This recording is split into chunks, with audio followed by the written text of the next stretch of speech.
Bonjour à tous, aujourd'hui nous nous retrouvons pour une capsule méthodologique sur comment résoudre une tâche complexe.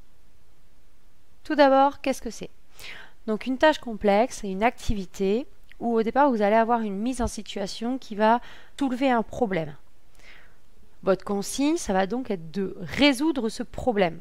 Et pour cela, on va vous mettre à disposition plusieurs documents dont il va falloir mettre en relation les informations. Alors voici un exemple.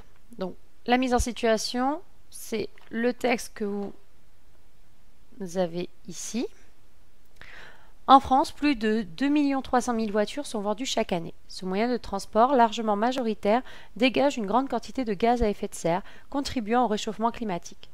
Vous êtes maire d'une ville et vous souhaitez mobiliser les habitants à utiliser les bus de votre ville. Consigne. Vous devez rédiger un texte argumenté en faveur de l'utilisation du bus en ville.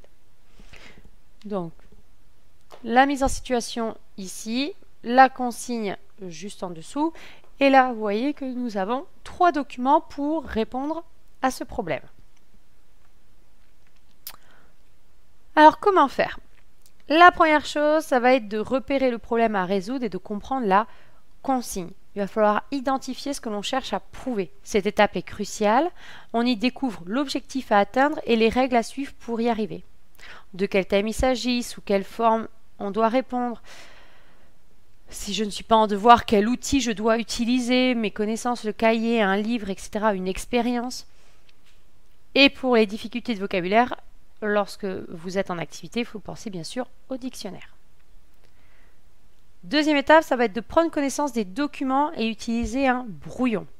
Vous allez donc lire les documents dans l'ordre et pour chacun des documents, noter sur un brouillon les mots importants et ou les idées principales. Attention, il ne faut pas rédiger, ce sont des notes, ça doit aller à l'essentiel. Une idée peut être apportée par un seul document ou par la mise en relation de plusieurs documents. Et il va falloir donc établir un ordre logique d'exploitation des documents pour trouver une démarche de résolution. Généralement, on vous met les documents dans l'ordre d'exploitation. Donc ici, si on reprend l'exemple, le document 1, on voit que s'il y a une circulation intense, c'est une nuisance et des pollutions. Donc l'idée essentielle, c'est qu'il va falloir éviter ou du moins réduire la circulation intense. Le document 2 nous montre que si on prend 40 personnes et qu'on les fait circuler, donc vous avez le bus, soit la voiture, soit les vélos. Donc pour 40 personnes, le bus, c'est moins de place sur la chaussée. Donc l'idée essentielle, c'est si on prend le bus, il y a moins d'embouteillage, vu qu'il va y avoir moins de moyens de transport sur la chaussée. Et le document numéro 3, on voit que le bus, il émet 3 fois moins de CO2 par personne que les voitures. Donc l'idée principale, c'est que le bus, dans ce cas-là, prenne moins de pollution. Alors je reste sur le bus et je ne vais pas avec les scooters, le train ou le TGV. Pourquoi? Parce que dans ma consigne, on a focalisé l'attention sur l'utilisation des bus. Donc je sélectionne que cette info qui m'est utile, le bus. Et je le compare à la voiture, parce qu'on me dit aussi qu'on utilise beaucoup la voiture. Une fois que cette étape est faite, on passe à la 4e étape et là, ça va devoir mettre en relation les documents. Et là, donc, on est toujours au brouillon. Et pour mettre en relation, donc, soit vous avez beaucoup d'informations et vous voulez réaliser un tableau pour le faire, soit pour mettre en évidence les liens, vous créez une carte mentale, ou pour illustrer un mécanisme ou un phénomène, vous faites un schéma. Moi, dans cet exemple, je n'ai pas fait de mise en relation des documents parce qu'ils s'enchaînent. Donc cette étape, elle est facultative. Néanmoins, si vous avez beaucoup d'informations que vous perdez, vous pouvez soit faire un tableau rapidement, une carte mentale ou un schéma pour vous simplifier la visualisation des informations. 5e étape, ça va être de construire et rédiger la réponse. Donc pour cela, il va falloir faire une courte introduction dans laquelle vous allez rappeler, mais très rapidement, la situation et surtout reformuler le problème. Ensuite, on va passer au développement. Et là, il va falloir donc rédiger un texte argumenté. Une idée par paragraphe, on prend généralement, et on va présenter les informations essentielles de tous les documents et les interpréter. Et il va falloir aussi faire du lien entre chaque information. La réponse doit être organisée et vous pouvez aussi vous appuyer sur des éléments chiffrés qui sont donnés dans les documents. Et c'est à ce moment-là qu'il va falloir aussi rajouter les notions de cours que vous avez pour pouvoir faire le lien.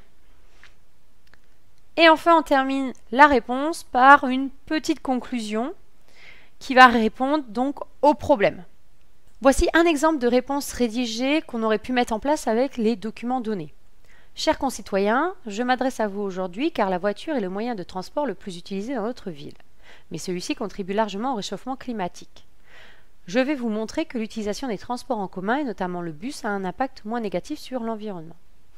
Dans cette introduction, la première phrase est là pour nous resituer le sujet et la deuxième va être là pour nous donner le problème, donc que les transports en commun, notamment le bus, a un impact moins négatif sur l'environnement.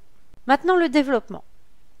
Il y a 3 paragraphes parce que nous avions 3 documents qui ont donné 3 idées essentielles. La circulation intense dans notre ville entraîne des nuisances diverses. C'est ce qu'on voit dans le document 1. Cela a donc un impact sur notre santé. Ça, c'est notre interprétation. On peut rajouter dans ce paragraphe que l'émission de particules par les voitures entraîne des problèmes respiratoires dans la population, afin de préciser. Comme nous le montre le document numéro 2, selon le mode de transport choisi, il y aura une différence d'occupation de la chaussée. Ça, c'est ce qu'on observe. En effet, le bus prend moins de place que les voitures et contribue ainsi à éviter les embouteillages. Ça, c'est notre interprétation. De plus, le bus dégage 3 fois moins de CO2 par personne que la voiture personnelle. Ça, c'est ce qu'on voit dans le document 3. Ce moyen de transport est donc moins polluant que la voiture. Ça, c'est ce que nous interprétons. Ce qui est important dans le développement, c'est d'utiliser des connecteurs logiques. Donc, comme, en effet, de plus, moins de, etc. Ces connecteurs logiques sont là pour mettre en relation les informations et donc de vous aider à organiser votre développement.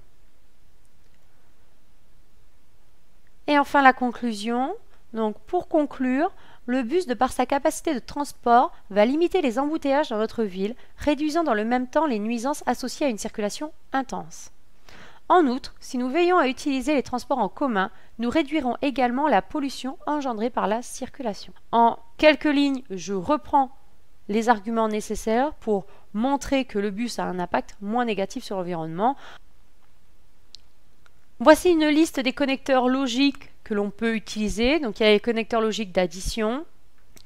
Je vous conseille fortement de faire une petite fiche avec ces connecteurs logiques, de façon à ce que vous les ayez avec vous lorsqu'on fait les activités en cours.